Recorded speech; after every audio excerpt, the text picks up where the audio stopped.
Hey guys, what is up? SuperKmanrocks here, and we are here for my 2023 LEC Spring Split Primer video. Excited to do this one, obviously coming a little bit earlier, or I guess later in the Spring Splits case, than it has been in previous splits. The second split already starting for the LEC. We gotta get both of these in before MSI starts, and so we're gonna be kicking that off. I think games start this weekend, so I'm excited to get this video out. In this video, we're going to be going over a large portion of things. Not only am I going to be covering the Spring Split, the upcoming Spring Split, a lot of the roster changes that ended up happening in the LEC, as well as where I power rank all the teams at the beginning of the split. But at the beginning of the video here, I'm actually also going to cover my awards for Winter Split in 2023. I never made a dedicated video talking about who I would give my MVP, my 3 All-Pro votes. They're not doing Rookie of the Split or anything like that, so I won't either. I know they're not doing MVP either, but I feel like it's worth me pointing out here who I would have picked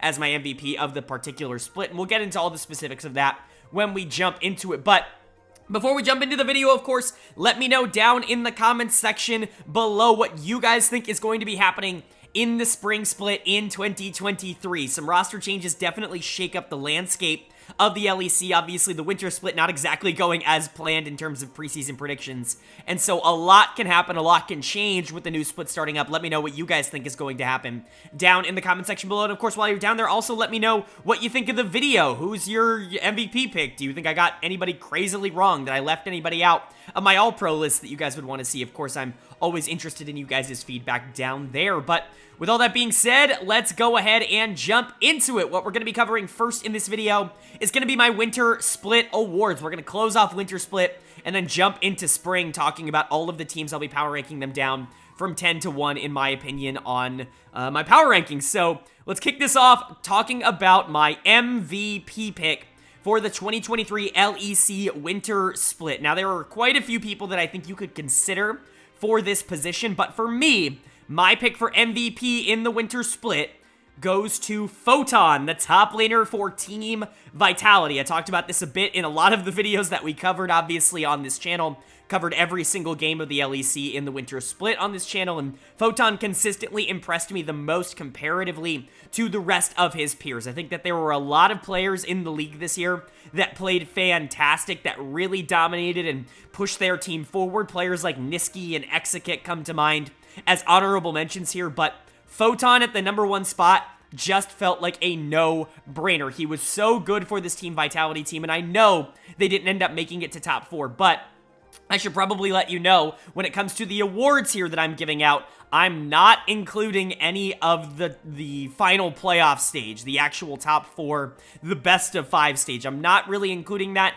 That seems like playoffs to me, and typically speaking, All-Pro and MVP don't count playoffs. I am going to count the group stage, the best of 3s, though, and Photon was still really good in those. I know the bot lane really struggled, but topside was always a strength for Vitality. A lot of people were questioning what Photon was going to be when he entered the league. Well, I think we have a lot of those answers now. He's going to be the best top laner in the league. He just outclassed everybody that he played against, no matter what they were playing, no matter who they were, no matter how much attention was given topside.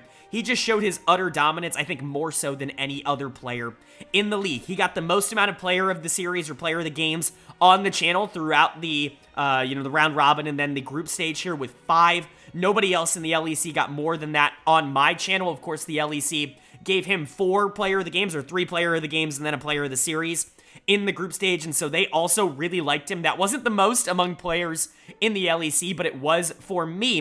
He led the league in player of the series for me, and I think he definitely deserves the MVP. Again, I know Vitality didn't exactly live up to expectations, but we have to remember, for the regular split, a lot of people considered this team the best team in Europe, and I think that that had a lot to do with how good topside was playing. He had a really good chemistry with Bo. It felt like him and Perks were really strong in the mid to late game. His team fighting's great, his laning's great. The champions that he was able to pull out really does show the flexibility that I think he was able to go. He could go more team fight threats, things like the Gragas, things to counter potential top lane carries like the Gwen, or something that can play in a side lane and kind of take over the game in its own right like the Jax. Photon can really do it all, and I think he did it all at a relatively high level. Again, if I had to give you honorable mentions, I would probably say Niski on Mad Lions and Exekit on SK Gaming. It felt like those players were also driving their team forward a lot, but for me, player of the year here so far, player of the split, the MVP in the winter split, has to go to Photon on that top side. I'm just hoping he's going to be able to keep that up for the rest of the year, because what a debut split in the LEC. But with MVP out of the way, it's time to go over my all-pro teams in the LEC here. I'm going to spend a little bit of time on this. I'm probably going to spend less time on the power rankings than I normally would at the beginning of each split, obviously, just because we've talked about these teams a lot already, and I think a lot of you guys already know my thoughts on them. But I'm going to spend quite a bit of time talking about how a lot of these players in the all-pro teams played in the winter split, starting, of course, with my first team All-Pro, and you'll see it up on the screen right now. I'll go through the positions. My first team All-Pro in the LEC in winter of 2023. It's going to be Photon in the top lane for Team Vitality, my MVP pick. Yike in the jungle from G2 Esports. Niski in the mid lane from Mad Lions. Exakick at AD carry from SK Gaming. And Mickey X in the support position from G2 as well. A lot of people who might not have been around the channel for quite a long time might not know my criteria when it comes to picking All-Pro. This, to me, are the players that mattered the most to their team. So could you look at some of these players and say, like, well, I don't know if I would consider them the best player in their role. Like, I don't know if I'd consider Niski by far and away the best mid laner in their role, even though I do think he's relatively close to that.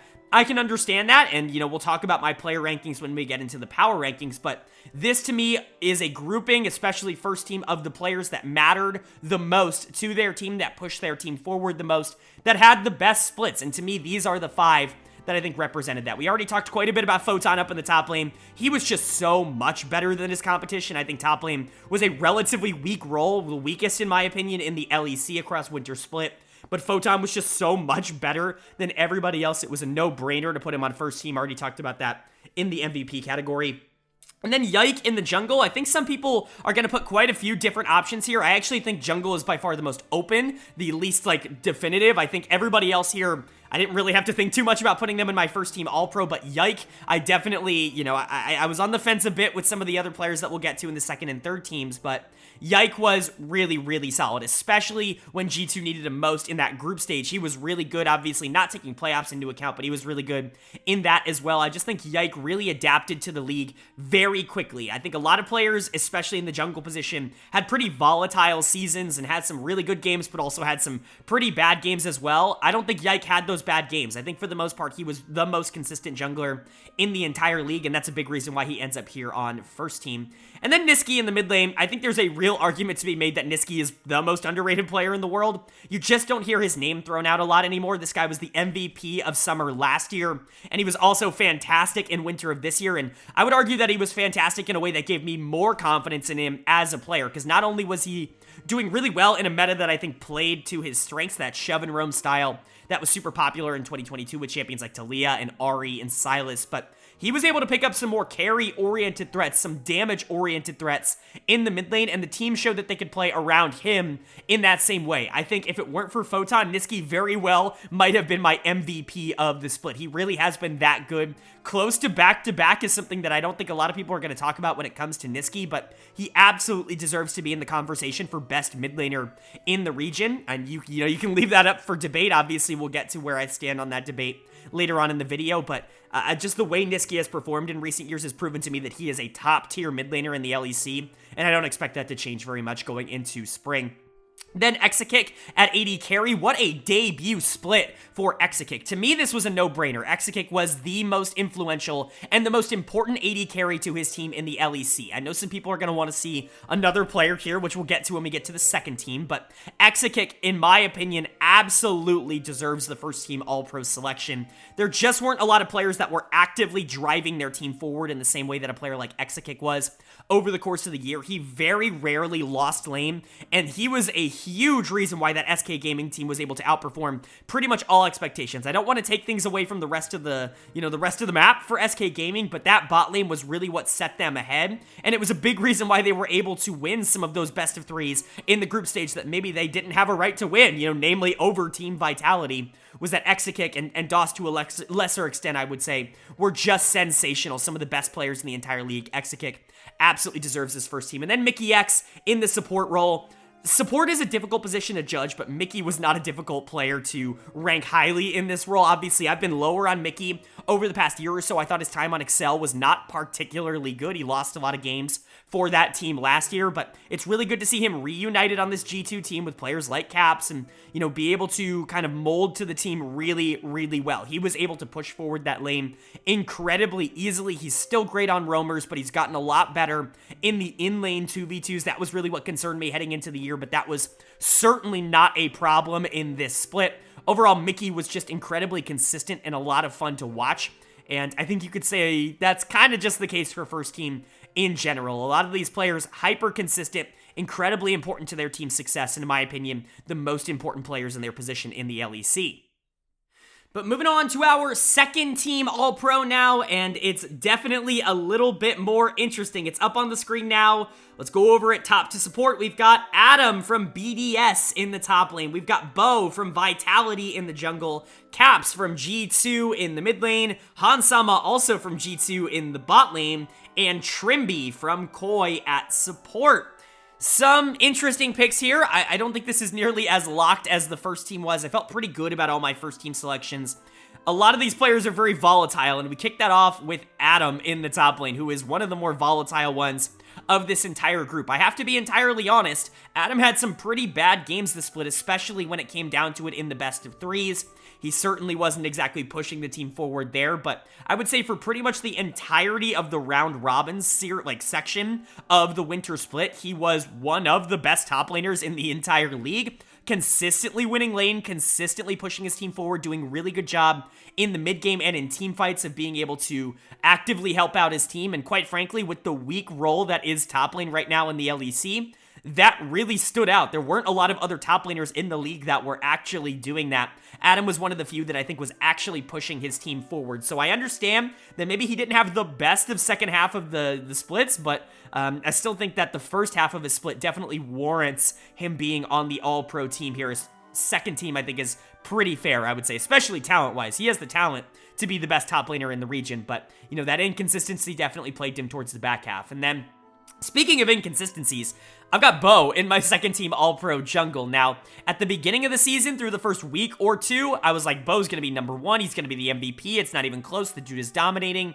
And then we hit week 3, and we hit the group stage, and I'm like, do I even put Bo on the All-Pro teams at all? The difference between the beginning part of his split and the second half of the split was so staggering that it really was a question of whether or not I even wanted to include Bo on one of the All-Pro teams. I definitely settled on him being second team. I still think his impact at the beginning of the year is way too big to overlook. It's way too big to not, you know, put on one of these teams and to not congratulate for the winter split, but I certainly couldn't put him anywhere near the first team, if only just because he had some games that were just really, really poor. I still think he's an incredibly talented player, but he's very similar to the player we just talked about in Adam, where he's gonna have some games where he looks really, really good in that jungle, where he completely controls the game, where it's over by 10 minutes, because he is so far ahead and he controls the map really well from ahead. But he's also gonna have games where the risks that he takes in the beginning are punished, and obviously we saw some communication errors coming out from Vitality as the season went on. I think Vitality is probably only going to get a little bit more cohesive as the season goes, as these players get used to playing with each other, as their English gets better. It's already really, really good, especially in Bo's case, but I just couldn't justify going higher than second team, no matter the talent that I think he has in that jungle position. And then the mid lane, you know, going from volatile player to the pinnacle of consistency here in the LEC, I've got Caps is my second team all-pro mid. Definitely went back and forth on this being a second team and a third team slot for Caps, but that's just because mid lane is a really good position. It has nothing to do with the fact that Caps was not fantastic and spectacular over the course of the split. He still is arguably the best player in the LEC when he is playing at his best level, which we saw in the finals. Of course, this is a regular season award, and I do think Caps took a little bit more of a step back in terms of carrying in the regular season. He wasn't necessarily the same kind of focal point that some of the players above him were, that Niski was on that first team, and so he's going to fall down the second team, but he basically did everything that he could to make that G2 team better throughout the year. Yike felt incredibly comfortable because Caps was playing for him a lot. We saw that in a lot of the crazy picks that Caps ended up pulling out because Yike likes to play those carry-oriented junglers. It really felt like he did a good job getting him acclimated. Bot lane had a lot of strength because Caps was willing to play a little bit weak side in order to make sure that bot got the attention that they needed. We'll get to that in a second, but Caps just plays his role perfectly. He's everything that you could want out of a mid laner. He can carry at the top level. He can support at the top level. He can do everything that you want. His champion Ocean is ginormous. He can pull out basically any champion in the game. Caps is fantastic, and I think second team is perfectly valid for him here.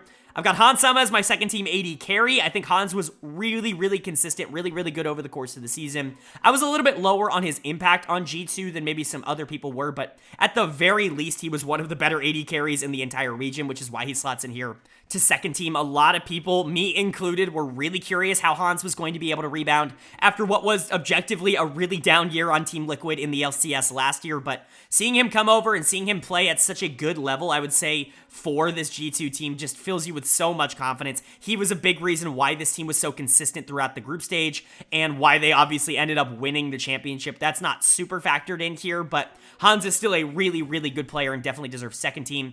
And then I've got Trimby as my second team support. I think some people are going to rank him a little bit lower than this, but I actually think Trimby was the best player on Koi in the regular season. I think you can talk about how Larson was pretty consistent, but especially when this team really started to step it up in the group stage, it felt like bot lane was the reason. Comp was playing a lot better, but Trimby was dominating lane phases. He was really taking over a lot of the action that was happening in the early game, and I think that's where Koi is at its best, when Trimby can really start to affect the pacing and the overall feel of the game, when he can set Koi into an advantage state that really they don't ever lose. They're really good at maintaining their leads, you know, with the exception of that G2 series in the best of fives. But overall, I think Trimby was honestly underrated as a support. You're going to see quite a few other supports listed here. We'll talk about the one that ends up on third team. That's probably the one a lot of people are going to put on second team. But for me, Trimby is going to get that second team spot because he was really, really solid. So a nice mix of consistent players like Caps and Hans and some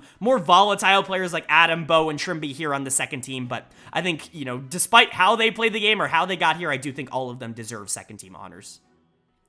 And then moving on to our third team All-Pro, our final All-Pro team here for Winter. It's up on the screen now. Let's go over everyone in that role, talk about, you know, what I think of them. Starting in the top lane, we have Chasey from Mad Lions in the top lane, Malrang from Koi in the jungle, Perks from Vitality in the mid lane, Crowny from BDS in the bot lane, and Hillisang from Mad Lions in the support position. We can go from top to support, kind of talking about how they did this year and why I think they were all pro caliber. Chasey in the top lane was somebody who I didn't really consider for the all-pro list. He's kind of the opposite of what Adam and Bo were in that second team, where I didn't really consider him a lot at the beginning of the year. He wasn't getting a lot of the resources. They were jungle mid focused like a lot of the time, and even when they weren't, a lot of it was bot lane, which we'll talk about with Hillisang. But as we got further along into the season, it felt like Mad developed a really nice strategy that kind of pushed them over the edge. Obviously, that Jace Gragas, you know, double solo lane combination that they ended up pulling out a lot towards the back half of the season was huge for them.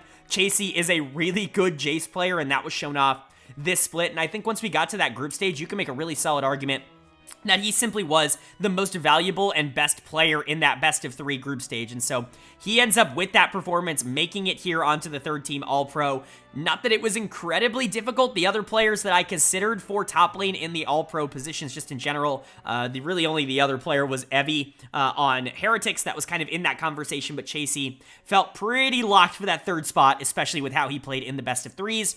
Then you have Malrang in the jungle, another player that I think his stock really rose once we got to the best of threes rather than the best of ones. Had some good games in best of ones. Again, Malrang is the kind of player that we know who he is at this point. He's really good at the early game, especially if he's able to generate his leads, but if he's playing from behind, he's not necessarily going to be consistent. He's going to have problems. He's going to overextend. He doesn't necessarily know how to play from a deficit, but that's fine if you're able to consistently generate leads. And while I don't think it was perfect for Malrang all year, see Koi's regular season record, I think once you got to the best of threes, once these games started to become a little bit more important, Malrang definitely started to step it up and play a lot more consistently. He still is one of those junglers where when he plays from ahead, they are utterly dominant. And there really weren't a lot of other junglers that I think were kind of in that that zone that had the same kind of highs that Malrang had. So he's going to make my third team All-Pro.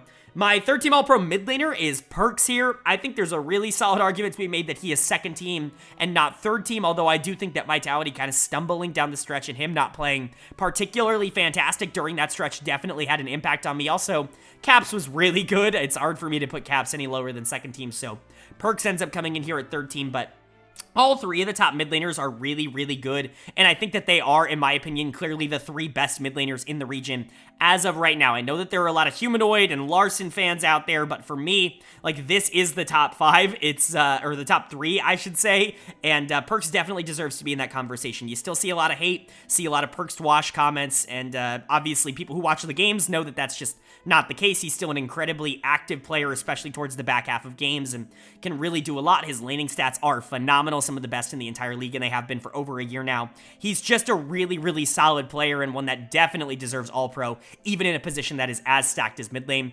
And then maybe someone who a lot of people didn't expect to see in this role at the beginning of the year, we have Crowny getting it on BDS. What a breakout season for Crowny. Obviously, he's been good in the LEC in the past. I'm thinking back to SK Gaming times. Even on Vitality a little bit, he was pretty solid, but I think you could make an argument that this was his best condensed split. I think that the BDS bot lane was really good over the course of a lot of these games, and Crowny was a big reason for that. Obviously, I really like Lebrav as a player as well, and I do think that they have meshed well together. They've kind of rebounded a lot of their chemistry that they had from Vitality, from that previous team, but Crowny was, genuinely speaking, one of the AD carries that was pushing his team forward the most. He was in the MVP conversation for me. There were a lot of really good AD carries, I would say, in the LEC, but Crowny absolutely deserves to be near the top of that list. Obviously, this final spot was between him and another player that I think was overperforming expectations in Kabe, who I also thought was really good. I just kind of gave it to Crowny because I felt like he was a little bit more influential in what this team was able to do. I know that Kabe was able to beat him in that best of three, but Crowny was still really, really good. If you wanted to give it to Kabe here, I really wouldn't be mad at you, but for me, it's going to go to the big surprise here with Crowny. And then my support is going to be Hylissang. I think you can make a real argument that he deserves to be top 2, another second-team All-Pro potential candidate here, but he was really good for Mad Lions. He did have some stumbles, certainly wasn't a perfect player, but that's Hylissang. He's going to make some mistakes on the road to some of the crazy aggressive plays that he ends up making. I think a lot of the good outweighed the bad, which is a really good sign for Mad Lions. Hilly, very similar to Mickey X, was coming off of a season where I was pretty low on him. I thought he was overall, generally speaking, a negative for Fnatic over the course of 2022. Obviously, I think he stepped up a bit when the games mattered the most, but it's really good to see him go to a team that wants to play super aggro like Mad does in the early to mid game, wants to try to make plays around the map, and he can really enable that, whether that's in the 2v2 bot, whether they want to bring people bot lane for a 3v3 or a 4v4 or some major skirmish down there, or if you want to get Hilly on the roams. They really have not felt shy putting him on engagers, even though it's not particularly meta right now. It just feels like Hilly fits exactly what this team wants to do. He fits with Carzzy down in the bot lane, and I think Mad Lions is a lot better for having him than they would be for not having them. So those are my all-pro teams. Obviously, let me know down in the comment section below what you guys think of them. Who did I leave off? Who deserves to be on it? Maybe somebody that deserves to be higher, somebody who you think is too high. Love to hear you guys' thoughts. But now that we've gone over all of my awards and my winter split coverage, it's time to jump into my power rankings for the 2023 spring split in the LEC.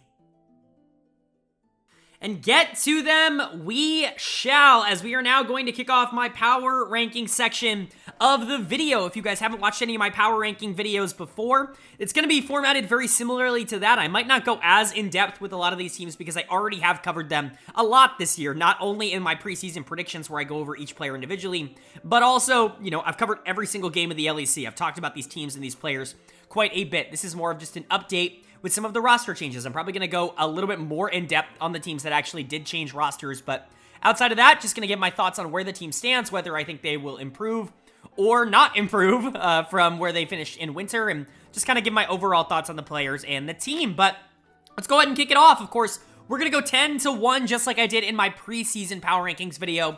So we're going to be kicking it off with number 10 and kicking off our lowest tier here, our D tier here in the LEC. My number 10 team in the power rankings as of now has to be Excel Esports. There's just no other answer. There's no other team that it could possibly be going into the spring split other than Excel. This team was an absolute disaster in winter, and while I do think that there are a lot of talented players on this team. I need to see it on the Rift before I truly believe in them as anything other than the worst team in the league. Their lineup in the spring split is looking like Odoamne in the top lane, Xerxes in the jungle, VTO in the mid lane, Patrick at AD carry, and new support Limit replacing Targamas in that position.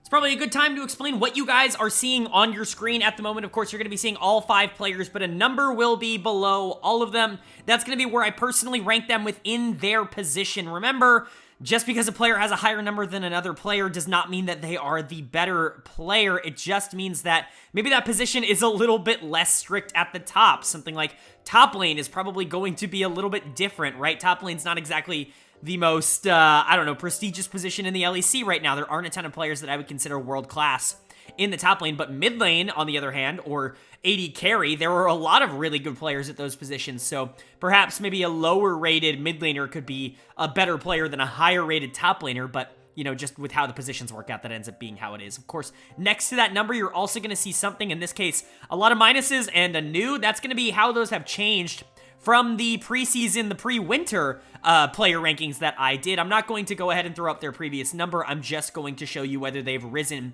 or fallen. Excel, every single player has fallen at least a little bit here, which obviously is not a surprise. They're all going to move down just a tad bit after what was a disastrous winter split, but that's what you're seeing up on the screen. Of course, you'll see my personal power ranking and the tier that I put them in, as well as how they finished in winter as well. 1-8 for Excel, not making the group stage. Not a particularly good showing, and honestly, I really don't know whether or not to believe in this team to be able to bounce back. They, talent-wise, should be a top, 6 team, or at least somewhere around there, right? I think when I did my true talent rankings after adjusting their player rankings for how I think that they're going to play going into the next split, I think they came in somewhere around 7th or 8th.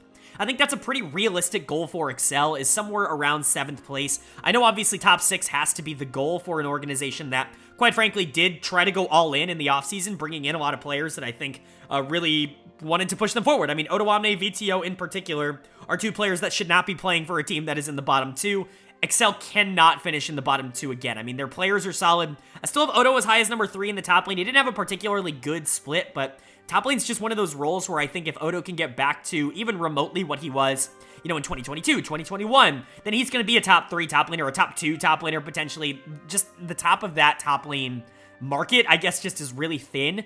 Outside of Photon and maybe like Broken Blade, there just aren't a lot of really good top laners in the LEC. I think Odo slots in at number 3, even with him struggling in the previous split, but Xerxes is going to fall a lot. He's going to drop all the way down to my number 9 jungle. I felt like he was the most obvious problem with Excel in 2023 so far. That's not to say he can't improve. I just don't think his playstyle necessarily meshed with a lot of what the rest of the team wanted to do. He was much too slow. That was something I thought he worked out of his playstyle when he was on Astralis, but I guess not. He defaulted back to that Immortals Origin, kind of playstyle that he had for the last couple of years, and I definitely don't think it helped Excel. VTO, I'm super high on as a player. I think he's really talented, but he was clearly in his own head in winter. Hopefully he can get back into his normal performances once we get to spring. And then obviously I like Patrick, but I think we're starting to learn what Patrick is, which is just a secondary carry. He's never going to be able to be the primary guy on a winning team. I think that's just kind of what we've gotten to.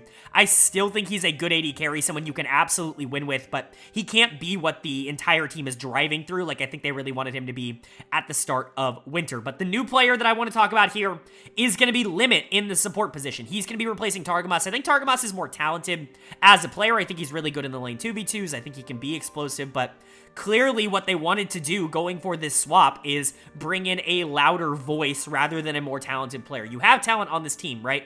VTO, Patrick, Odoamne, even Xerxes are all incredibly mechanically talented players that can play at a high level, but it just felt like there was absolutely no cohesion, and especially going back and watching a lot of their mic checks, Targamas is talking so little in a lot of their comms. I think they really wanted to bring in a support who was going to be a lot more vocal, someone who can mesh with the team well, perhaps make a lot of those macro calls a little bit easier and a little bit more forcefully. And that's what Limit is in here to do. Now, I've never really been that big of a fan of Limit as a player. I think he's fine. I certainly think he's LEC caliber, but I don't think he is like top tier of the LEC. I actually have him coming in as the number 10 ranked support. I just really am not a huge fan of what he was able to do, not only on BDS, but even on his time on like Schalke. I wasn't a huge fan of Limit over the past, I would say few years, but he can be a solid player. What you're really just hoping that this Excel team can do is rebound a bit when it comes to the mental part of the game. I can't stress this enough. They are talented enough to be a top 6 team. There is a reason that I think a lot of people consider this to be kind of a sleeper good team going into the year. Obviously, I was higher on them than a lot of other people, but like the talent on this team is absurd. Odoamne is probably the best resourceless top lane player in the West, maybe in the world, right? You just don't need to give him anything and he's going to be incredibly solid. VTO has been a monster for Misfits in previous years. I think Patrick is an incredibly mechanically talented ADC that may not be super solid in the early game. He might not have the greatest of laning stats, but is arguably the best team fighter in the entire region, and I think Xerxes has been able to function on a positive team before. It's just about making sure that you can unlock a lot of that talent, and that's what Limit's purpose is. Hopefully he can be that vocal voice. Hopefully he can be that glue piece.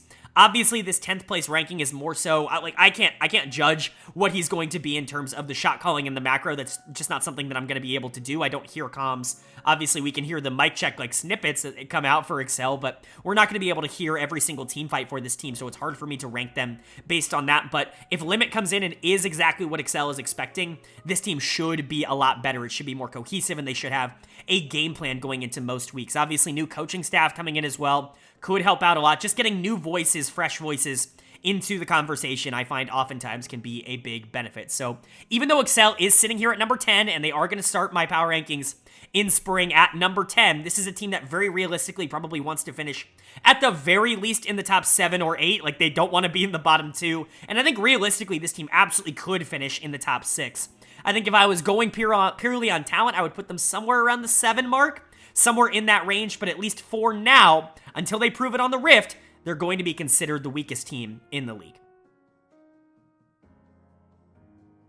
Moving on now to number 9 in my power rankings. This is the other team that I have in D tier at the bottom 2, in my opinion, and those who watched Winter Split aren't going to be particularly surprised, but of course, definitely some things to talk about with this team. Coming in at number 9 for me, it is going to be Fnatic, and I understand this might be too low talent-wise for where this team is at, but it's just really hard for me to expect that Excel and Fnatic are going to turn it around without having seen it on the Rift. And while Excel was worse, I actually have a few more doubts surrounding Fnatic, and I'll get to that as we talk about the team. So let's go over what their new roster is looking like. 2 new players on this team. We've got Oscar Rinnan in the top lane, Razork in the jungle, Humanoid in the mid lane, Reckless at AD carry, and Advn at support. Some good players on this team. Obviously, you're retaining jungle mid ADC here. Razork, Humanoid kind of feel like the core of Fnatic at this point, which we'll talk about. That certainly raises some question marks for me. And then Reckless being brought back, not a surprise at all. They made a huge deal about bringing the prodigal son back to Fnatic. It would be insane if he was out after like basically a month and a half of the season. That would be an insane marketing decision, let alone just a player decision. But top lane support, new players coming in. You've got both of them coming up from Fnatic TQ, obviously their ERL team here, and they're solid. I'll actually talk about them first because I feel like they are kind of the less important members of this team in the grand scheme of things, and I know that sounds weird because you would expect the changes to the roster to kind of be the most important, but I would argue that the players on the team are the ones that really have to step up in order for Fnatic to look good. So let's talk about Oscar in the top lane to start off. I have him coming in at number 9. Now, he could potentially be much higher than that. I was actually really questioning why they were doing this when it was announced. I'm a pretty big fan of Wunder. I think he is, quite frankly, underrated in the grand scheme of things. He's one of the better top laners in the LEC, and he has been for quite a while. He certainly wasn't the problem on Fnatic, so I was shocked to see him get replaced, but if this is the direction that they want to go playstyle-wise, I do kind of understand it, because Oscar and Wunder are not the same player. Wunder very much, I want to say, that team fight-oriented top laner. He can be really explosive, but most of it comes in the mid to late game. He's not this really explosive early game player that you want to gank over and over again, that you want to give a ton of resources. That's just not who Wunder is as a player. That's part of his strength, I would say, but obviously Fnatic wanting to go in a different direction. Oscar Rinnan coming up from Fnatic TQ is very much a carry-oriented player, someone who wants resources, somebody who is going to try to take over the game from an early point.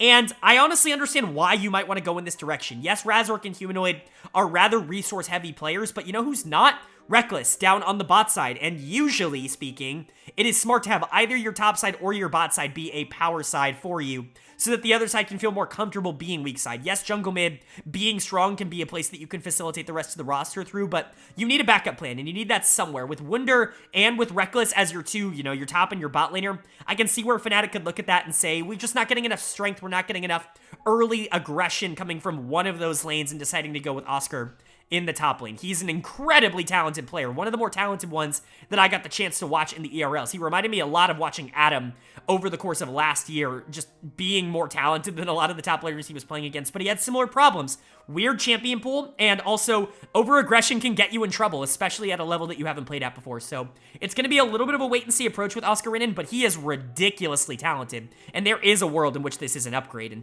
I'm not going to overlook that. Then there's Advienne in support. Obviously, he's played at the LEC level before for Excel. I really liked him when he was on Excel. He came up with Marcoon, and I thought both of them played really well as a duo. They decided to just keep Marcoon and replace Advienne once Mickey X became available, which I do understand, but I still think Advienne is a decent LEC player. It's going to be interesting to see him step in and play with Reckless. Obviously, to me, at least obviously, what bringing Oscar and Advienne shows me is that they want to play less for bot lane, and that's totally fine. Reckless can be a little bit more of a weak side player. Advienne doesn't exactly have to be the strongest laning support in the region, which he really isn't. He's not great in the 2v2. He's a really solid roamer. What he did really well on Excel was pair up with Marcoon and actually take over a lot of the map on those engagers. It's not exactly the meta for that, but I do think that's a playstyle that Fnatic could definitely go towards, especially because they like playing through their jungle mid so much. So Advienne might be an interesting addition here, but I would say both of them definitely not high floors. That's really what you're going for with this Fnatic here, is it's a low floor, potentially high ceiling kind of move. I think Advienne is definitely an upgrade to Rux, who I just don't think was all that good and probably got overhyped coming into the LEC like I talked about in my preseason predictions earlier, at the beginning of the year, but Advienne should be able to come in and be a little bit more stable, especially in that 2v2. So let's go ahead and talk about the three players that are remaining. I'll talk about Reckless first here. He's going to drop a lot in my player rankings. He's going to go all the way down to number 9 in terms of ADCs. The ADCs in the LEC really impressed me over the course of winter, and Reckless was just one of the few that didn't. He looked like one of the weaker ones, at least in terms of being able to generate leads for himself early on, and that's fine. You don't always have to be, winning lane in order to win game. He's still a really solid team fighter, and obviously doesn't make any major mistakes most of the time. Some of those games obviously were really bad, but outside of, the major mistakes that he made like once or twice, he was really consistent, I would say, and I think that's what Fnatic needs. Hopefully he can just come in and be a low resource, low, problem AD carry. That's kind of what they need, because their jungle mid duo is so volatile. Razork, Humanoid, one of the most talented jungle mid duos in Europe. That's indisputable, but both of them are going to drop quite a bit in my player rankings. Razork down to 7, Humanoid down to 6, because both of them just refuse to perform in the regular season, and it's a trend with these two. They were not good in 2022. They have yet to be good in 2023 again.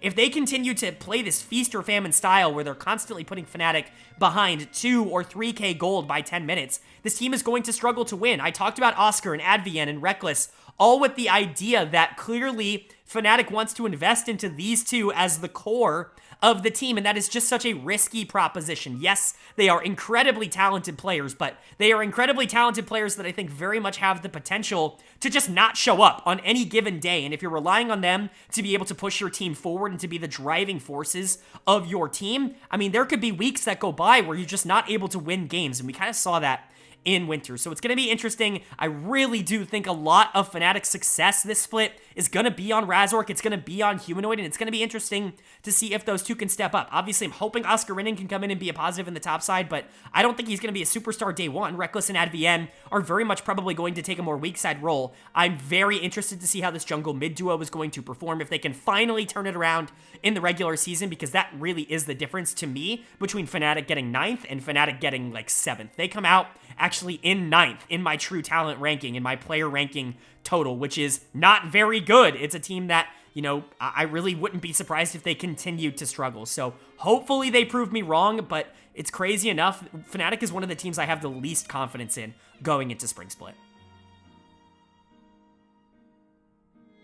Moving on to number 8 in my power rankings now, and we get out of the bottom 2, and the bottom 2 are such a weird circumstance in the LEC because it's hardly how I genuinely feel about those teams. Maybe Fnatic, by talent, probably deserves to be in bottom 2, or at least in that consideration, but Excel should be better. They just haven't proven it yet. We finally get to talk about some teams that I think talent-wise are just a little bit lacking.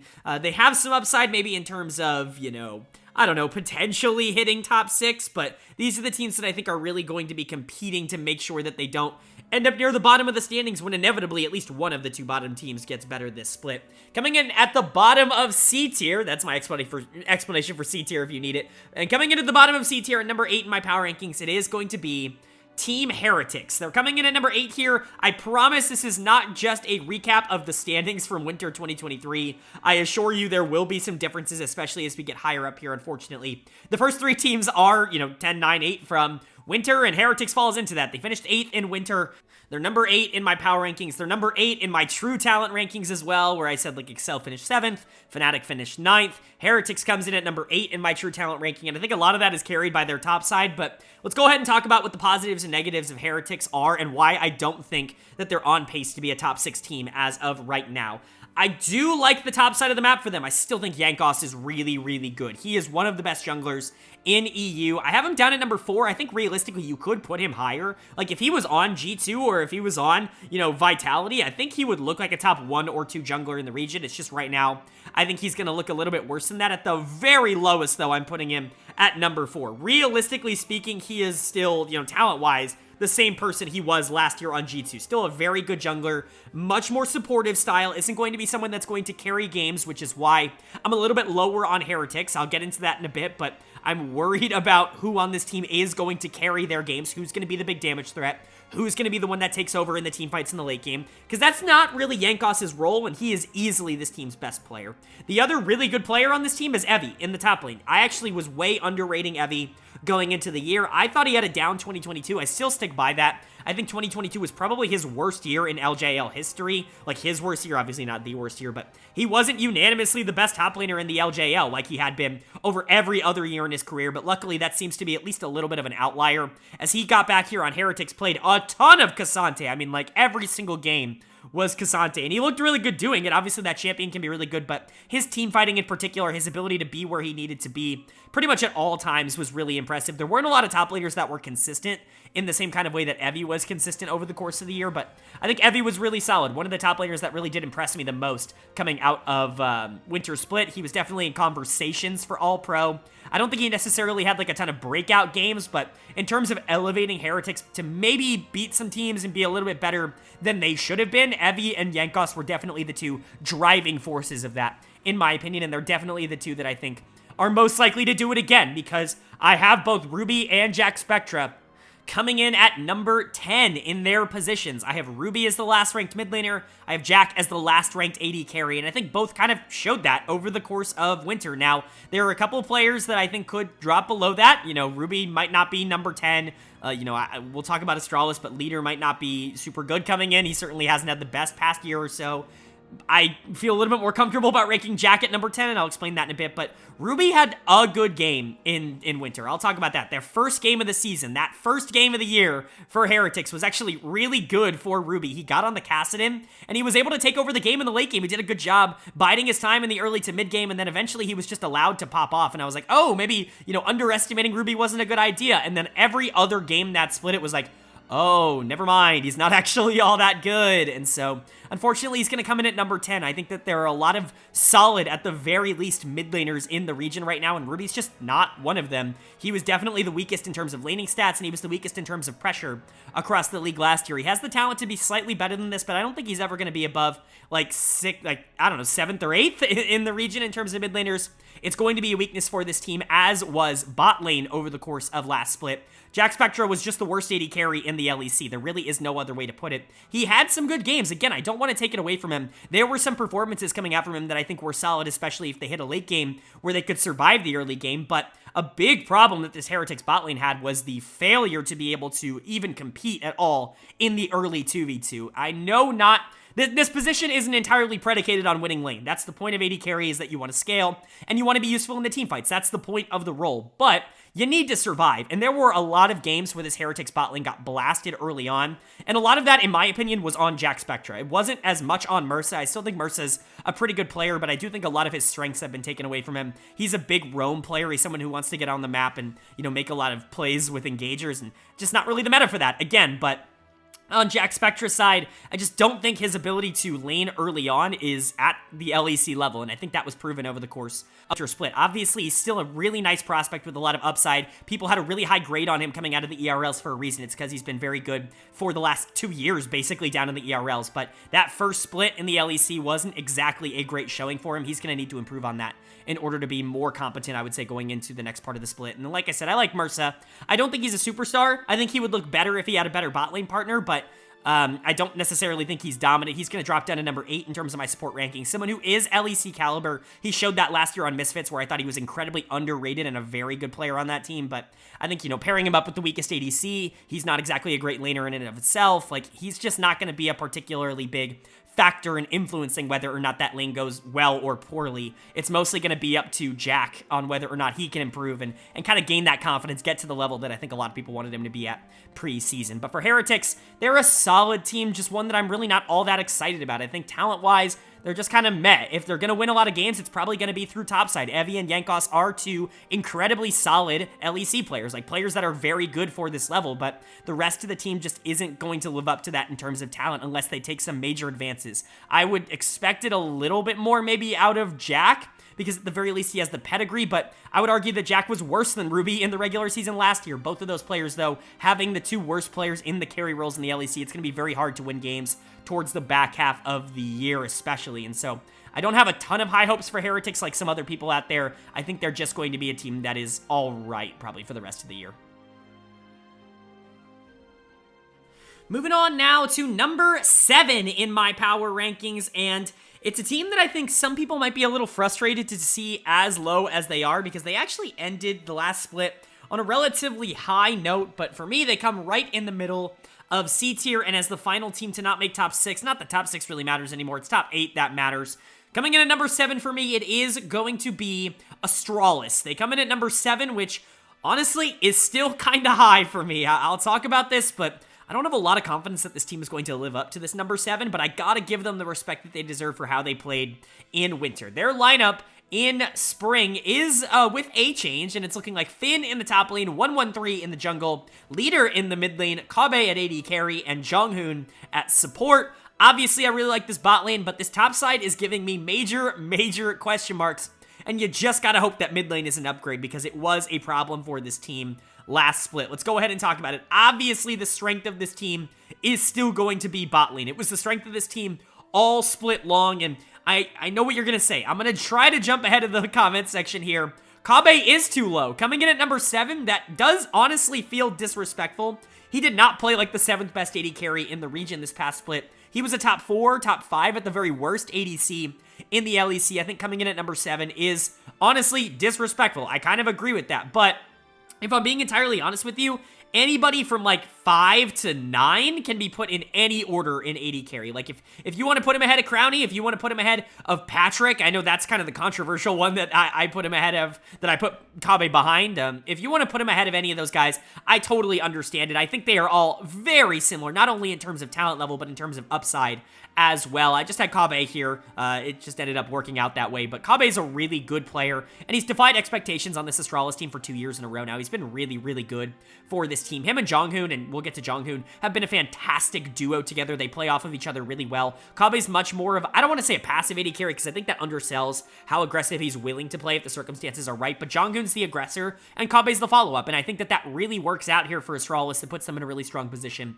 They're constantly winning lane, and they are definitely the driving force of this Astralis team. When they win games, it is almost always because of one of the two members here in the bot lane, and that also includes Jonghoon, who I am historically very high on. I talked about him a lot last year. I thought he was a top, 2 or 3 support in the LEC in 2022. I think he's still been really good in 2023. He hasn't exactly been the big standout player, but I think it's harder to stand out in the current meta as a support. You're just not doing things that are nearly as flashy as some of the pipe games that maybe he had in 2022, but Jonghoon's still a fantastic player. Him and Kabe, like I said, really good duo together, and they definitely make this team better. My biggest problem with Astralis is everything else, is everything that isn't Kabe and Jonghyun, because I really do like these two as a bot lane, but the rest of this team I do not feel confident in really at all. Finn played really well towards the back half of the split, but for the first 2.5-ish weeks of the LEC Winter Split, he was the worst top laner in the league, and I don't even think it was really all that close. The problem with Finn is that he is just ridiculously streaky as a player. We've basically seen that ever since he came back to the LEC from CLG. He was super streaky on Excel last year. He'd have some weeks where he looked really good on the champions that he's very comfortable on, and then he would get taken off of those champions in draft, and he wouldn't be nearly as good, and then he'd have some really, really bad games. It's why he comes in at number 10. It's between him and Oscar Innen for that bottom spot, and I don't trust Finn. He's going to have some weeks where he looks like a top 3 or 4 top laner, and he's going to have some weeks where he looks like he should be below number 10. That's just kind of what Finn has been over the past year and a half, and I really don't expect that to change for Astralis. I think he's probably the highest upside player of anybody on the top side, but that's only in specific scenarios. And then you've got 113 and Leader as your jungle mid duo. And similarly to 113 and Dior, I think this is the weakest in the league. I think that 113 as a player definitely showed more than maybe I expected. He wasn't necessarily the giant nuisance that I thought he was going to be, but at the end of the day, he just wasn't making a lot of positive plays. He actually plays, in my opinion, very similarly, maybe not playstyle-wise, but in terms of impact, to a player like Kenvi over in the LCS on Immortals. Just a player who,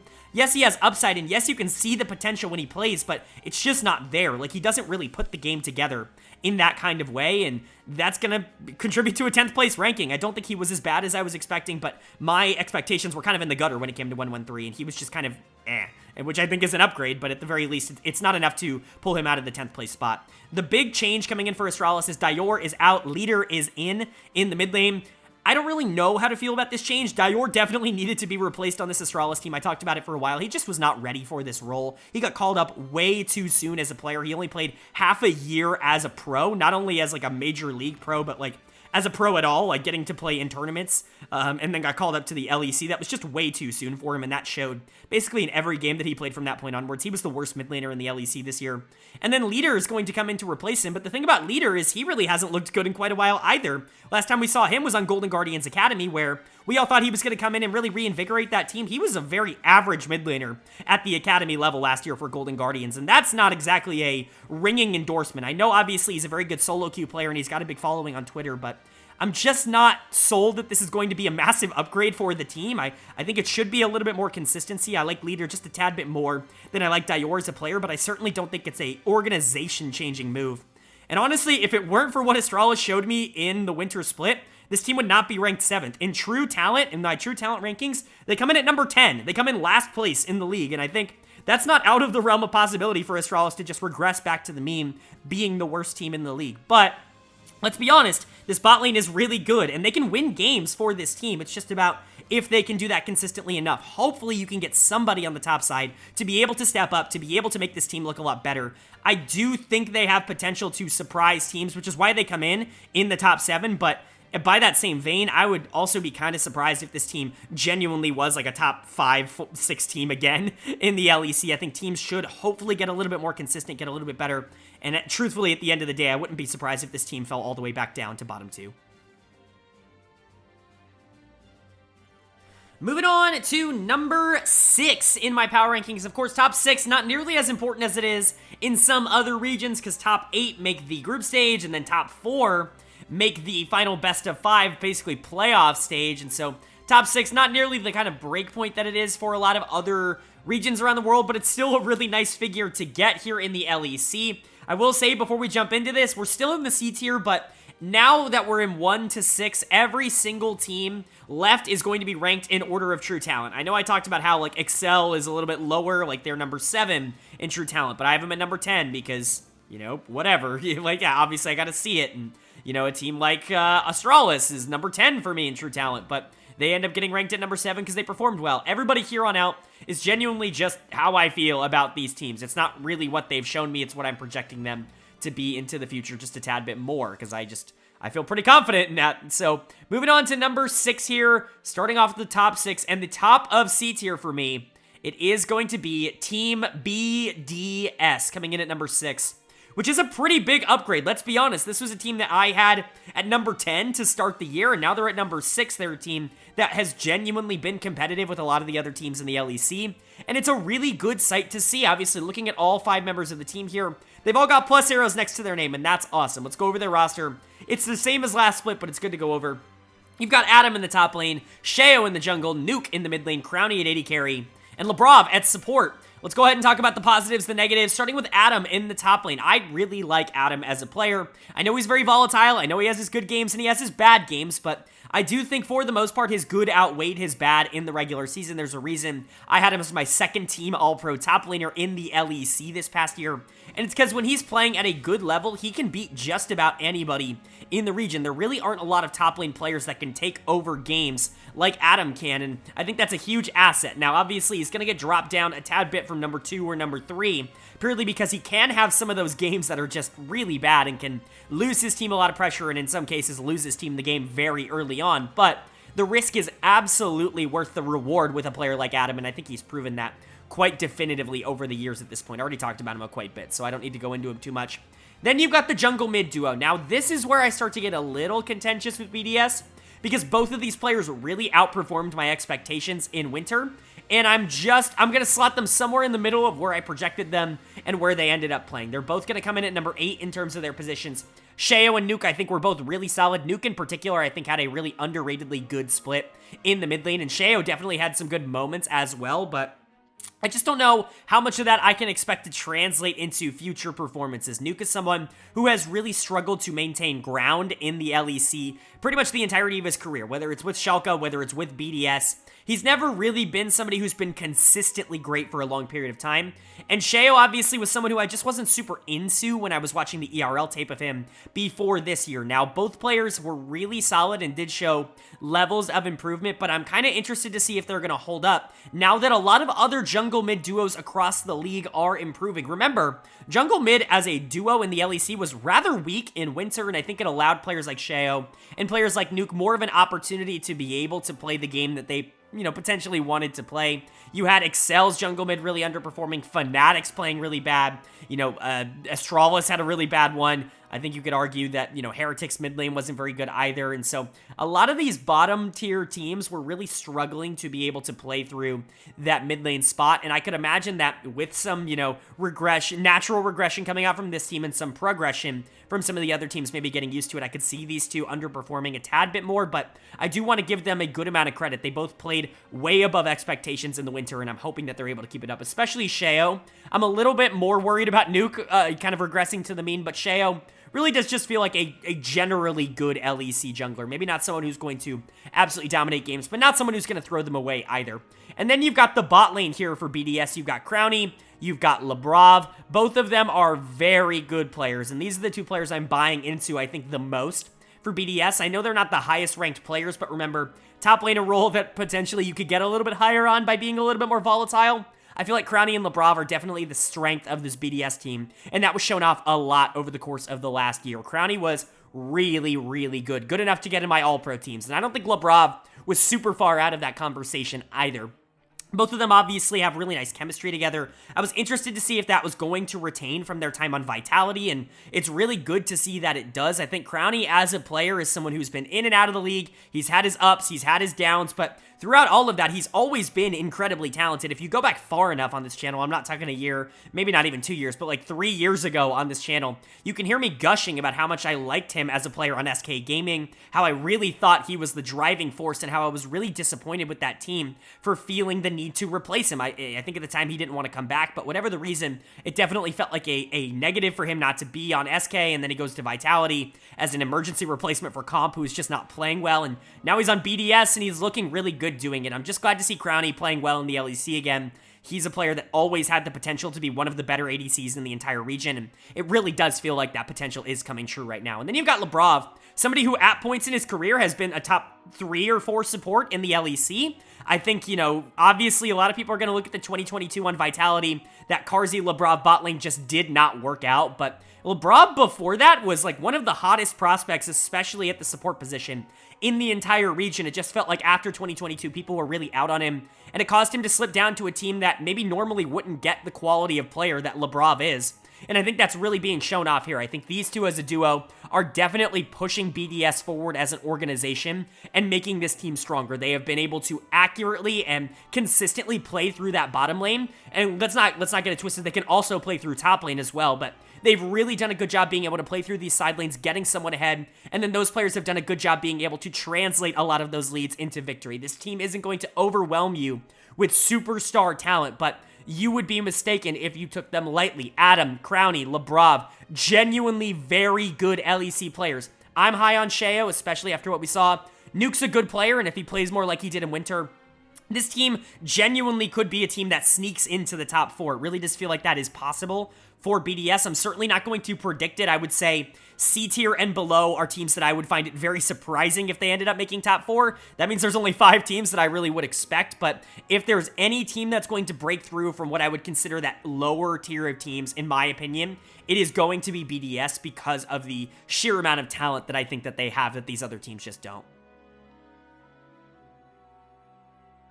Moving on now to number 5 in my power rankings, and this is where we are going to start the B tier. I know top 4 isn't really that exclusive when you get to top 5, but these are really the teams that I could see making top 4 and really like doing damage. I guess theoretically, a team in C tier could definitely make top 4 if everything went right. Hell, even a team like Excel or Fnatic could make top 4 if everything went right, but these are the teams that I really see as threats, teams that I think could genuinely do something if they did end up making the top 4. And kicking that off, coming in at number 5 for me, it is going to be SK Gaming, and this team really overperformed expectations in Winter. Now, obviously, I was higher on this team than a lot of other people were. I still put them at number 8 because I actually liked a lot of the other teams just as much, but I saw the upside in SK Gaming. I saw the players, and I said, you know what, like, I could see a world in which they really outperform expectations. Now, top 4, that was a little bit rich for my expectations, and it really was not what I was expecting, but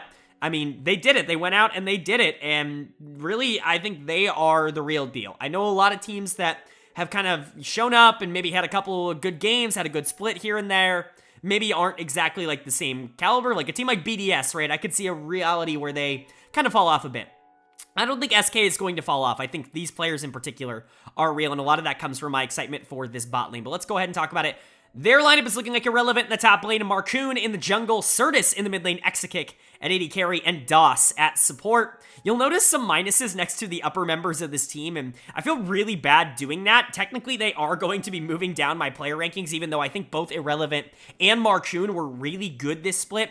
I just think other players kind of leapfrogged them in terms of upside. Like, jungle was a role that was already really congested at the start of the year, but then Bo has to go and prove himself to be an upper tier jungler, and he was below Marcoon. So Marcoon just, slots down one lower spot. I don't think any lower of Marcoon. It's just, I think, higher of some of the players that were below him. And then Irrelevant's actually very similar. I still think he's the exact same player that I detailed in my preseason expectations when I was high on him, when I had him at number 4 in my top lane rankings. I just think that there were other a player like Adam, leapfrogging him isn't particularly surprising. Players like Evie leapfrogging him aren't particularly surprising. Irrelevant is solid, but those players have the potential, I think, to win more games. Now, the positives for SK, the risers, are definitely going to come from the bot lane, because holy crap was this bot lane good. I think that there were major sections of the year of the winter split where this was the best bot lane in Europe, and I don't even think it was really all that close. Exakick in particular was phenomenal. He's going to jump all the way up to my number 2 bot laner in the region. I had him at the bottom of the barrel. He was as low as you could get, number 10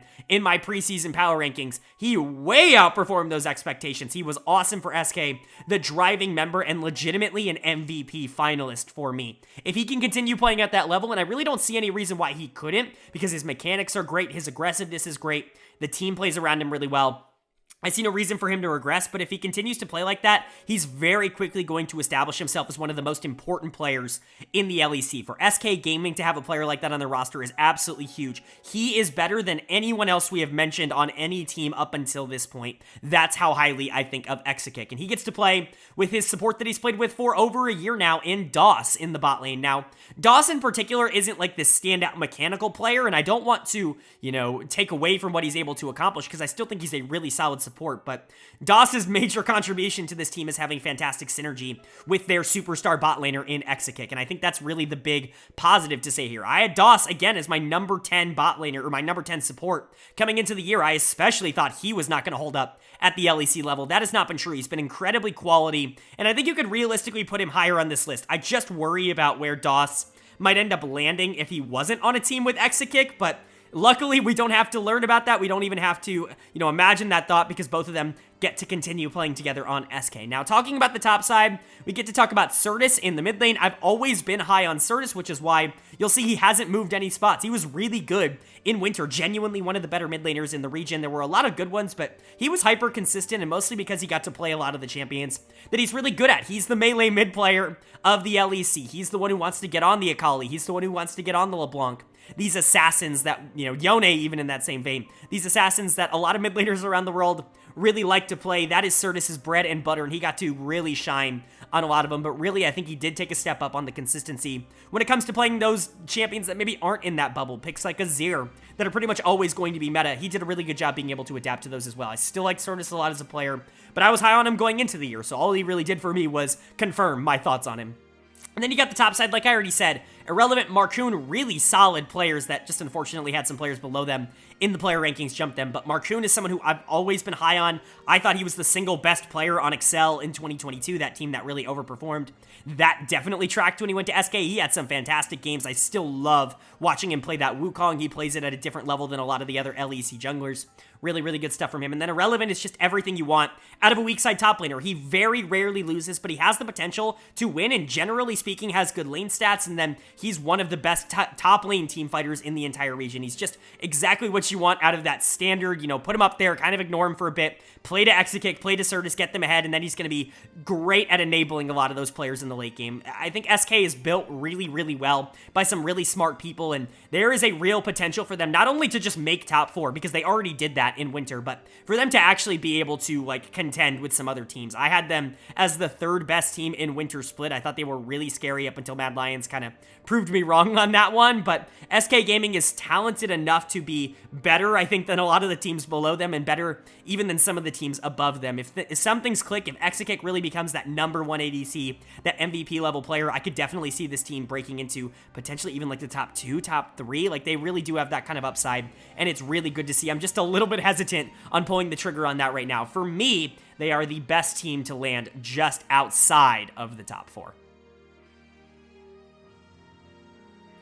Moving on now to the top 4. The top 4 really are the important ones here when we get to the LEC. Obviously, we experienced that a bit in the Winter Split, but it's going to get even more contentious as we head closer to MSI. Top 4 is really where it starts to separate. We know which teams are in the top 4, but what order are they going to come in? Well, coming in at the bottom of the top 4 and right in the middle of the B tier for me, it is going to be Koi. I have Koi coming in at number 4 here. I think some people are going to put them higher. I'm still a little hesitant on saying that this team is completely fixed, but I think generally from a complete standpoint, they definitely are one of the better teams in the entire league, and I think they proved that once they got to the best of 3s. Now, they didn't exactly have the best of performances in the best of 5s. It wasn't horrible, I'll say. They did kind of get blown out by G2, but the series against Mad was definitely competitive. They just weren't able to take it in the end, which is kind of what I predicted. I thought they had a pretty poor matchup into a team like Mad Lions. So, for Koi, what do they need to do to get over the hump? Or where exactly do I think that they land? So, we'll talk about that here, I guess. Let's go over their roster. It's going to be Shigenda in the top lane, Maorang in the jungle, Larson in the mid lane, Comp at AD carry, and Trimby at support. Obviously, no changes from Winter. Very few changes at this point. I think only one change left when it comes to any of the teams left that we are talking about. But Koi's got some positives and they've got some negatives. Their positives is, it's the talent, right? We know this team has the ability to be one of the best in the entire league. Not only did they perform like that once we got to the best of 3s, once we got to the group stage, but this was a team that in 2022 won the split, was the best team in Europe, made it out of groups at Worlds, and only replaced their top laner. We know they are very good. Comp and Trimby have the potential to just be the best bot lane in Europe. Maorang and Larson have the potential to be one of the scariest jungle mid duos in Europe. Shigenda's not an awful player. He certainly showed signs of being able to play at this level in winter. It's just about putting it all together and getting it out there consistently. That was the big problem. I'll go player by player, but really when you're diagnosing Koi and when you're diagnosing what the problem was for this team across winter, the biggest thing and the first thing that pops into my mind is consistency. Malrang is one of the least consistent junglers in the entire league. He can have some amazing pop-off games, but there are going to be some games where he gets so far behind that the game is generally unwinnable for Koi, and that's not good. Comp and Trimby, I said they have the potential to be one of the best bot lanes in Europe. They certainly didn't play like it this past split. They were one of the weaker bot lanes, at least throughout the regular season, the best of ones. Obviously, I think their effectiveness did ramp up quite a bit in the best of threes, especially Trimby, who was really starting to control lane a lot better, but this bot lane has to be one of the best in the region. This team really relies on that.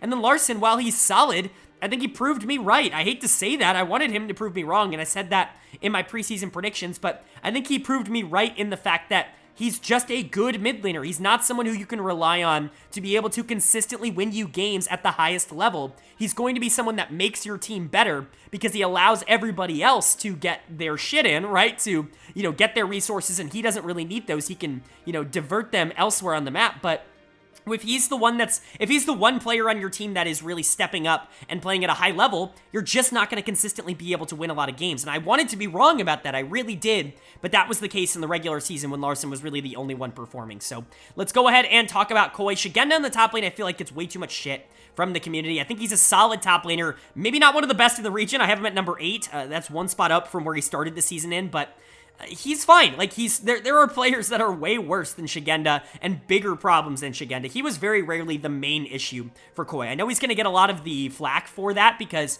wow, this was a team that went to Worlds and got out of groups, and then they replaced one player, and now they're bad. It must be his fault. But, I've talked about this a bit on the channel.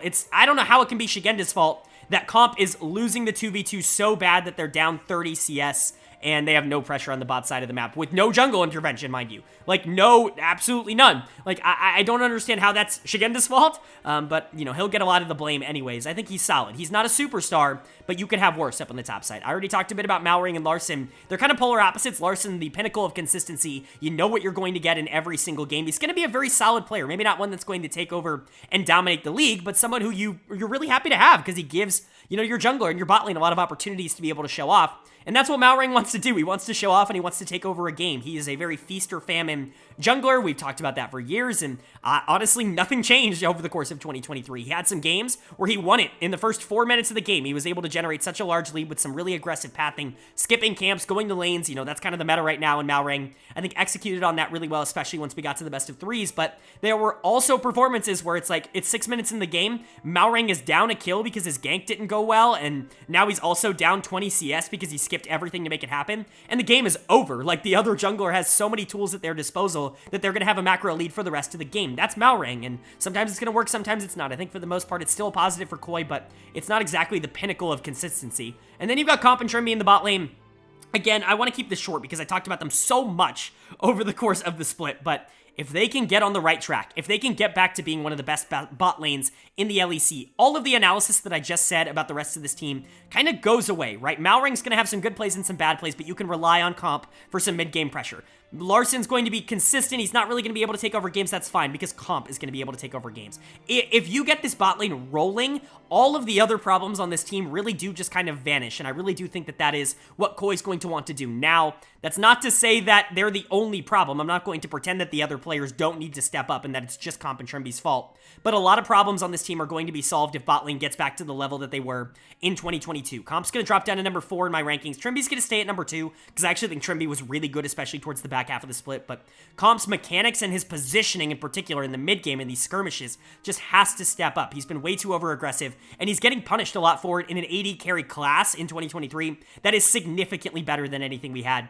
in 2022. So I still think that this team is really good, but there are definitely some question marks here, and that's the reason they're going to fall at the bottom of the top 4 for me. Still in the B tier, same tier as SK Gaming. I do think that Koi is a better team than SK, but like in a realistic world, could SK be a better team than Koi over the course of the spring split? Absolutely, that wouldn't shock me. It's why they're in the same tier, but I would say generally speaking, Koi's upside is just higher than that of a lot of other teams in the league. If everything ends up going right, this is still a team that could win the split. Like genuinely, Comp and Trimby could absolutely get right back on the right track. power rank could have a really good run of form in the playoffs, and this team could roll through even a team like G2, who we just saw lift the trophy. It's just a lot would have to go right for them to be able to get there. I still think that they're solid, but maybe not solid enough for me to put them ahead of any of the teams that are in the top 3.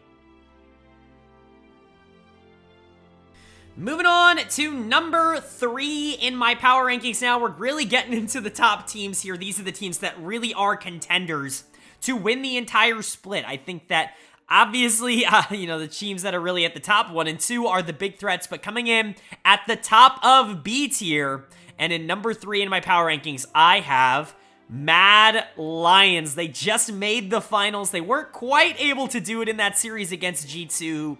Quite frankly, we're just the better team, but Mad should hold their heads high. This is a team that very much outperformed the expectations that both me and pretty much every analyst out there had for them, making a finals in the winter split and really solidifying themselves as one of the better teams in Europe right now. So let's go ahead and talk about how they got there and whether or not I think it's gonna stick. Spoiler alert, I do. I think that they are a pretty good team, but let's talk about it. In the top lane, they've got Chasey. In the jungle, it's Elyoya. In the mid lane, it's Niski. In the bot lane, it's Carzzy. And at support, it's Hylissang. A lot of these players are obviously incredibly talented, but going into the year, we certainly had our question marks. The question marks did not, however, lean into the jungle mid duo. We knew that they were going to be solid. They were fantastic in 2022, netting Niski an MVP award here in the LEC last year. And then they only come out and just do it as well again in 2023. I think if Photon and Vitality hadn't broken out in the way that they did, Niski might have won himself a second MVP from me in Winter Split. He was really good for this team, and I think Elyoya was a big reason for that as well. I have Elyoya coming in still as the #1 jungler in Europe. Niski now, though, coming in as the #2 mid laner in Europe. That's how highly I view Niski and how he's been able to play. I was worried about him and wondering whether or not he was going to be able to repeat the level of success that he was able to obtain in 2022, because truthfully, at the end of the day, it was a very large amount of success. This team obviously not really performing at the level that you would want them to. They didn't win a best of 5 all of last year. They still got to the World Championships, but they couldn't win one there either. But, I mean, winning MVP is pretty high, and Niski really needed to repeat that performance in order for Mad to be just as dominant in my mind. And luckily for Mad, he did. I talked about this earlier. He did it in a very different way. He was playing more carry-oriented picks in the 2023 season than he was in 2022.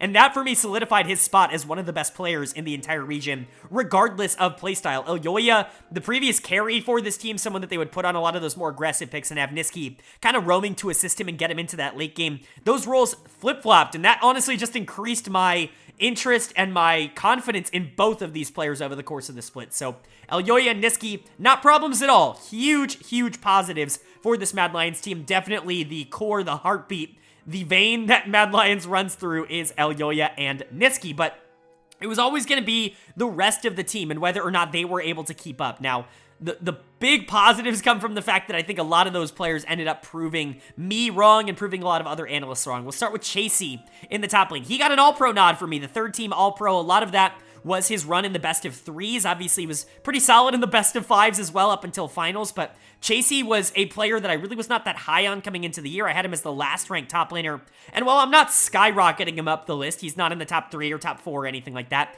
Number 6 is still a pretty solidified place to be put. Obviously, we talked about Irrelevant a bit before. He's going to rank above him. He's a player who can genuinely win you games from the top side, and I just wasn't sure that he was going to be able to do that at an LEC level. He didn't show it for all of last split, but he definitely showed it when it mattered. That Jace pick, that's really what they solidified, especially towards the end of the year. The Gragas mid, the Jace top, and really trying to play through that with Chasey, and I think he really executed on that. I think he'll get higher up in these rankings if he's able to do it again over the course of an entire split, and ideally if he's able to do it on more champions other than just Jace. Obviously, Jace is really good, and it's a good pick to have in your arsenal, but, you know, Chasey wasn't exactly the same kind of explosive player, I would say, on every single other pick that was coming out from the top side. So he's an incredibly good player, but I just want to see the consistency and I want to see the versatility come out from him, because right now it's really just been one style, but that style is still pretty good. And then you've got the bot lane. Was definitely interested in how these two were going to mix together. Obviously, talked about it a bit in the preseason in the sense of I kind of compared them to Jackie Love and Mark when they came together, when two really talented players that have a penchant for kind of inting the game away, Carzzy and Hylissang here, kind of coming together and perhaps unlocking a new version of themselves. In the regular season, that seemed fantastic. In the playoffs, That definitely wasn't exactly the case. They were big hindrances for this Mad Lions team. Even in the series that they were winning against SK Gaming, against Koi, Carzzy and Hilly were not winning in the bot lane. Now, Hilly, I trust a little bit more. He's a player who I think, generally speaking, is just going to be a positive for your team so long as you are winning and are in an advantageous state. He's kind of the Malrang of the support position, right? If you're playing from an advantage, Hilly can make a lot of these aggressive plays and he can pull them off because the map state is in his favor and he's got teammates to back him up. When you're not in an advantageous state, he's often going to continue to try to make the same plays, but this time get majorly punished for it. That did happen a bit in the season, but not nearly as much as I was worried about. It's Carzzy that I do have some question marks about. Now, I don't think Carzzy is a bad player, but I do think he is probably the weak link of Mad Lions at the moment. He is an AD carry that I think at times will just overstep, will be willing to give leads over to the enemy bot lane, will not lose particularly gracefully. We kind of saw that throughout the playoffs, and it really did become an issue for Mad, especially in the finals. I don't think Carzzy's bad. I think 8 might even be a little too low. Again, AD carry's just upgraded so much across the board in the LEC. He comes in just behind a lot of these other players that I've talked about being incredibly solid. He comes in just behind Kabe, and I don't think a lot of people would argue that Kabe was just better than Carzzy in 2023 so far. So it's a very difficult position to rank, but Carzzy does come near the bottom of that list for me, and I think if you're going to have worries about this Mad team being able to repeat a lot of their success, a lot of that, unfortunately, is going to come through the bot lane. In a meta where the bot lane is incredibly important, and in a region where bot lane feels like it is an emerging role at the moment. So, Mad Lions still a very good team, a very scary team, but a scary team that does have flaws. I think in the end, it all ends up being majorly positive for them, especially compared to expectations. You might just have the best jungle mid in the entire league. Of course, G2 would like an argument with that, but you might just have the best jungle mid in the entire league. And while I'm not as high on some of the other players on, your side lanes as I am on some of the two teams above you, I still think that there is a lot of positives. And one thing that I think Mad Lions is probably going to have going for them is consistency, which is crazy considering the players. But you look back at the regular season in the winter split, it was a lot of winning for Mad when other teams were kind of going up and down and up and down and not really finding a pattern. This is a team that's going to surprise a lot of people. They're going to have a good record in the regular season, and I think they are really going to shock people with how competent they are once we do get to those best of stages, just like they did this previous split.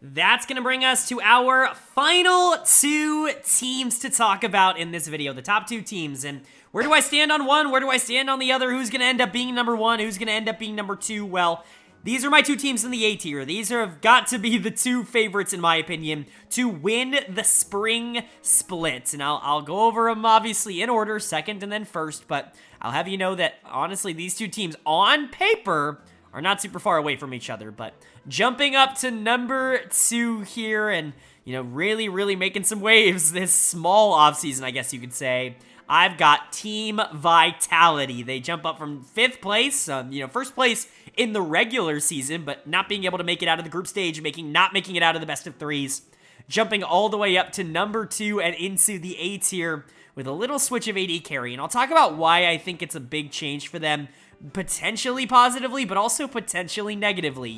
It's a very feast or famine split, I would say, overall for Vitality. But their lineup is looking like Photon in the top lane, Bo in the jungle, Perks in the mid lane, Upset at AD carry, and Kaiser at support. Only one change, and it's Upset coming in to play AD carry. But as you can see, I have him as the number 1 AD carry in Europe. I think talent-wise, it is just fair to put him there. The last time he was playing in the LEC, he was at worst number 2 behind Comp, and I think Comp took a pretty big step back this split. I think there is a very real possibility that, especially with a chip on his shoulder, Upset returns to the LEC and is the best AD carry. Now, I usually don't talk about him first, like the new players first, but in this case, I think so much of the conversation about what Vitality is going to do is going to surround Upset. I want to talk about some of the potential positives and some of the potential negatives that, could be with Upset joining the team.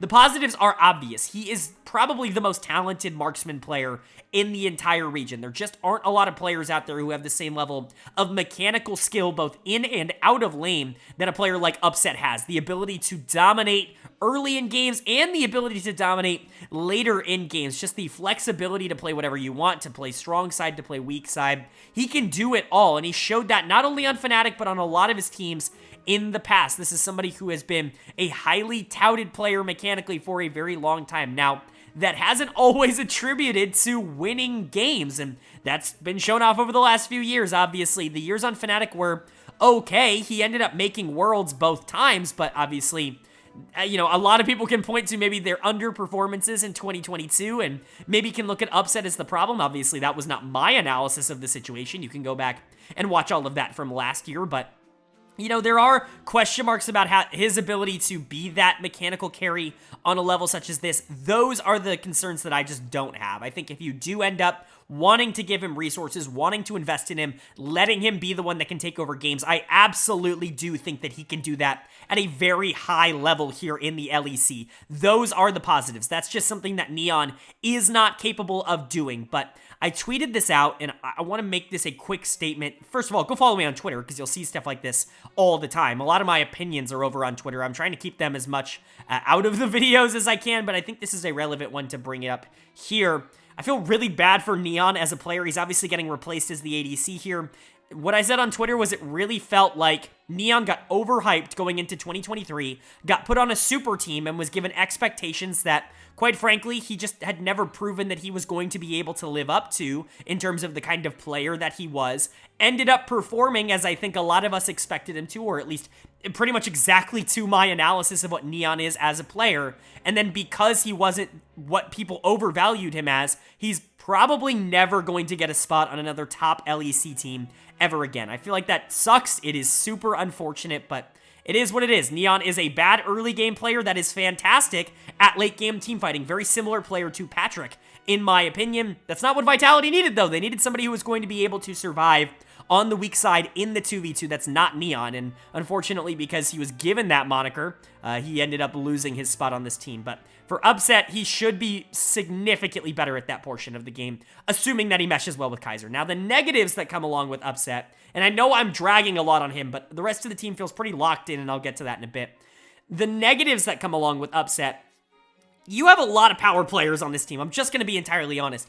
Photon is a player who got a ton of resources in 2023 Winter Split. Bo is a player who obviously got a ton of resources in the Winter Split. Perks is a player who historically has gotten a ton of resources in every split that he's played in. Upset is a player who historically has gotten a lot of resources wherever he's played. This does open up some question marks on who is willing to play weak side and how often are they willing to play weak side. I'm not worried about this team's ability to pull it off. If Upset's willing to come in and say, okay, I'm here to win the isolated 2v2. I'm not going to get a lot of jungle attention, but I also likely won't be receiving a lot of jungle attention, and I'm going to hope to be a really good weak side bot laner.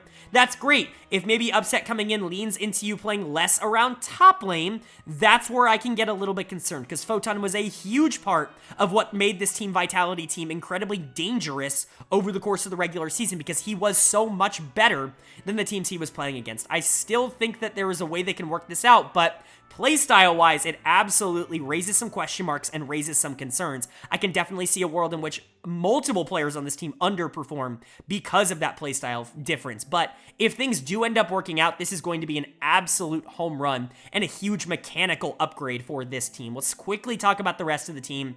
Photon, Bo, Perks, 1, 2, and 3 in their roles respectively. They were really good, I think, as communications improve, as these players get more comfortable, not only playing with each other, but speaking the English language and communicating in-game. This team is only going to improve. We really started to see some communication issues between the team as we got into the more important best of threes. I think it's just going to take time to sort a lot of that out. I'm not as worried as some other analysts are that will never happen. I think it's just going to take this team playing together for more games, and obviously with Winter Split being so short, hopefully spring is where things really start to click for the top side of the map. Photon's the most talented top laner in the region. He was my MVP. I already went over him in detail.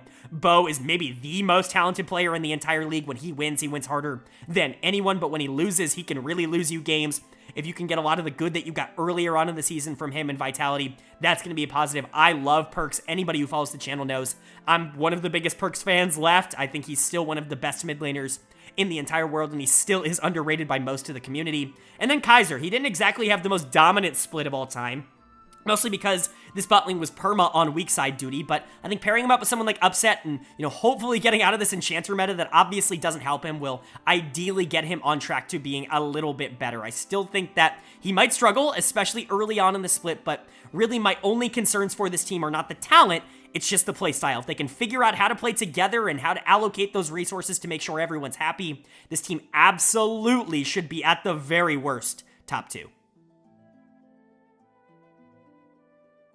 And that's going to bring us to our number 1 team in the power rankings. Obviously, Keen-eyed fans know who it is. Not even Keen-eyed fans. Everybody knows who it is at this point. You're all waiting for me to talk about it. I'm not going to preface it too long. Coming in at number 1 and the top of A tier, the top of the LEC, it's G2 Esports. How could it be anybody else after how that split ended? It felt so conclusive and so dominant, and honestly, so many of their question marks were answered that it just simply has to be G2. They're the best team in Europe right now, and it would take a lot for me to change that opinion. Obviously, it would take someone else winning Europe for me to change that opinion, but even on paper, this team is ridiculous. Their lineup is looking like Broken Blade in the top lane, Yike in the jungle, Caps in the mid lane, Hansama at AD carry, and Mickey X at support. Every single member of this team, barring Broken Blade, made All-Pro, in my opinion, in Winter. They were that good, and all of them were at least second team, again, outside of Broken Blade, but we'll get to that. I think G2 is just stacked. They're loaded. Everyone is playing at a super high level.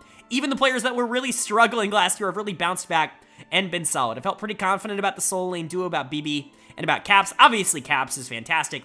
He's going to be the number 1 mid laner in the region until proven otherwise. Of course, Niski has been incredibly good, but obviously we see what happens when they go up against each other. When Caps is locked in for an entire series playing carries, he's the best player in the LEC. That's why he was the finals MVP in Winter. He's still fantastic. End of story. End of discussion. Caps is great. You don't need me to tell you that. You already know that. Broken Blade, on the other hand, I think does get a little bit of a bad rap, which is insane. Can we just all take a full circle moment to talk about how insane it is for me to say that? I know not everybody who is here has been following me for years, but I was known very, very early on in my career here on YouTube as the Broken Blade hater. That was a big thing, you know, in my videos that were getting a lot of traction when I was first starting off on YouTube. A lot of the negative criticism I got for my analysis was how low I was on Broken Blade, on TSM, and then on Schalke as well. To see him now on G2 and to see me being the one that kind of comes around and defends him, it just feels like a weird full circle moment, but it is kind of cool. BB is solid, again, especially for the LEC level. There just aren't a lot of top laners that are as consistent as he is. He's not always going to win up on the top side. Top lane in general around the world is very weak right now, but Broken Blade is someone who I think you can count on to at least be relevant in a lot of games, and I don't think the same can be said for every single top laner in the region. I know he wasn't perfect over the course of the split, but I have faith that he's going to be able to rebound and potentially have a much better spring split than he did a winter split. I still think he's very good. I've seen a lot of comments about him potentially not holding up at an international level. Maybe. I honestly wouldn't be surprised if he struggled at an international level, especially with his playstyle, but I think he's gotten so much better at playing weak side that honestly, hopefully, he's just not going to be a problem for G2 when this team eventually goes to MSI. Again, that's not a prediction. They already locked in for MSI by winning Winter Split. At the very worst is the second seed coming out of the LEC. But BB, Caps, I felt comfortable about them. My question marks were the jungle and the bot lane. The bot lane, I felt better about it. I felt like, okay, Hans, Mickey, I know neither of them had good 2022s. Hans was really bad on Team Liquid. Mickey was pretty bad on Excel as well. Neither of them really accomplished the goals that they wanted, leaving, you know, their major teams. Hans leaving Rogue, Mickey leaving G2. But I think both of them coming back together, getting in an org that, quite frankly, elevates basically every player that passes through it, I think definitely helped them. Hans was one of the best AD carries in the entire region. He's still going to stay at number 3 for me. Again, I've got Exakick and Upset above him. I think you could put Upset below him, and I think that would make a little bit of sense. But Exakick, in my opinion, was just a little bit more explosive and had less bad games than Hans. Hans was mostly good for most of the year, but he had 1 or 2 games where I was like, I just didn't have that with Exa, so felt comfortable ranking him above him. But Hans has been great, especially compared to what he was in 2022. And then Mickey on the other side, the best support in the region. I think at times looked like an MVP candidate in the LEC this split. He really was awesome, especially when he was on. So that bot lane, you know, major question marks coming into the year, those were solved. And then you got a rookie jungler replacing your longtime macro anchor in Yankos here on this team. You've got Yike coming in, and he blew away my expectations. He's going to be my number 3 jungler in terms of my rankings, but he was my first team all-pro jungler for Winter. His performances were incredible. This team very much molded and adapted to make sure he felt as comfortable as possible joining this team, and it absolutely worked out. This team clearly knew that he wanted to play more carry-oriented junglers. Things like the Lilia spring to mind that he was willing to bring out. out, and Caps, for his credit, was willing to play Zach mid, was willing to play, you know, these crazy engage picks that aren't necessarily super meta right now, because it really helped Yike get comfortable on the team, and I think Yike has really become one of the premier jungle pathers in the league. It was something that I was really interested to see if a rookie was going to be able to do. That was always the big positive that he had in the ERLs, was just the fact that he could, quite frankly, jungle circles macro-wise around everyone he was playing against. He luckily has been able to do that at the LEC level, and that's benefited G2 a lot. There's really not a lot of positives that I can't say about this team. They've basically done everything right up until this point in the season. Now, obviously, things theoretically could go wrong for this team. You could see some regression from Yike. You could see some regression from top lane. I think both of those are realistic, but I don't think it's realistic to expect it to happen over the course of an entire split. I mean, there are going to be a couple of games here or there where some of these players maybe disappoint, but that's G2, right? They notoriously lose games they're not supposed to lose, and eventually, in the end, everything works out. That's just how the Kings of Europe operate. I'm not worried about them. They clearly, for my money, come in as the #1 team in the power rankings, and I think it's going to take a lot of improvement from any other team in the LEC in order to overthrow them.